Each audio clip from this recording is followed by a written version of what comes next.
Hello, today in this video I will demonstrate you about the folds of the dura mater.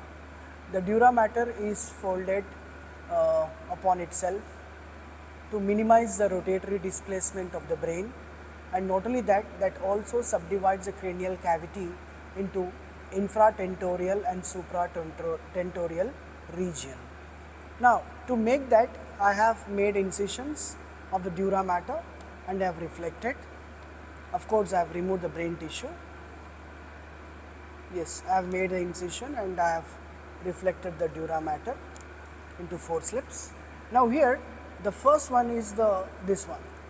Now this is a fold of dura mater which is called as the falx cerebri. This falx cerebri is a sickle shaped fold of dura mater, which is anterior end is narrow, whereas the posterior end is broad. The anterior end is attached to this part of the bone, which is called as the crista galli, whereas the posterior end is broad and which is blending with the superior surface of the tentorium cerebelli. And not only that, the superior border is in relation with the periosteum of the cranial cavity, whereas the inferior border is the free. And not only that, superior border will receive the superior sagittal sinus, whereas the inferior border will enclose a sinus which is inferior sagittal sinus. So I am cutting at the anterior end of the crista galli and I have reflected it, so that you can make out this is a falx cerebri, which is seen between the two cerebral hemispheres. It is intervening between the two cerebral hemispheres and which is lodged in the longitudinal fissure of the cerebrum. Now next fold of dura mater is the tentorium cerebelli. Now this is the tentorium cerebelli. Yeah.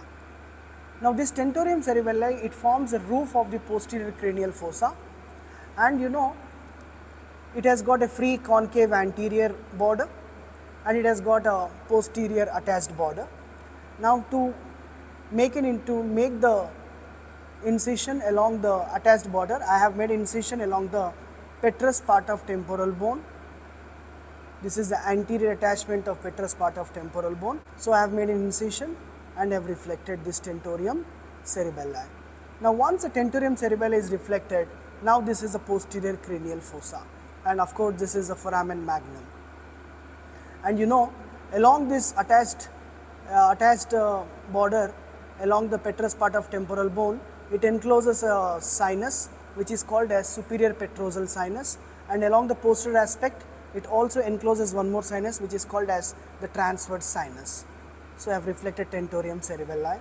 Now the other fold of dura mater is this one. This is a small sickle shaped fold of dura mater which is intervening between the two cerebellar hemispheres, and this is attached above to the inferior surface of the tentorium cerebelli, and below it is attached to the margins of the foramen magnum, and along this falx cerebelli also it encloses a dural venous sinus which is called as the occipital sinus. So this is all about the falx cerebelli. Then next we have one more fold of dura mater is here, this one. This is the sella turcica, which is a part of the body of the sphenoid bone. Now this sella turcica or the hypophyseal fossa, which lodges the pituitary gland, this is roofed by again this one, a fold of dura mater which is called as diaphragma sellae. And within the center of this diaphragma sellae you can see a circular opening. Now this opening is providing piercing of this structure which is called as the stalk of the pituitary gland. So this is the fold of dura mater which is completely roofing the sella turcica or the hypophyseal fossa, and in the center we have a circular opening through which the stalk of the pituitary gland is pierced.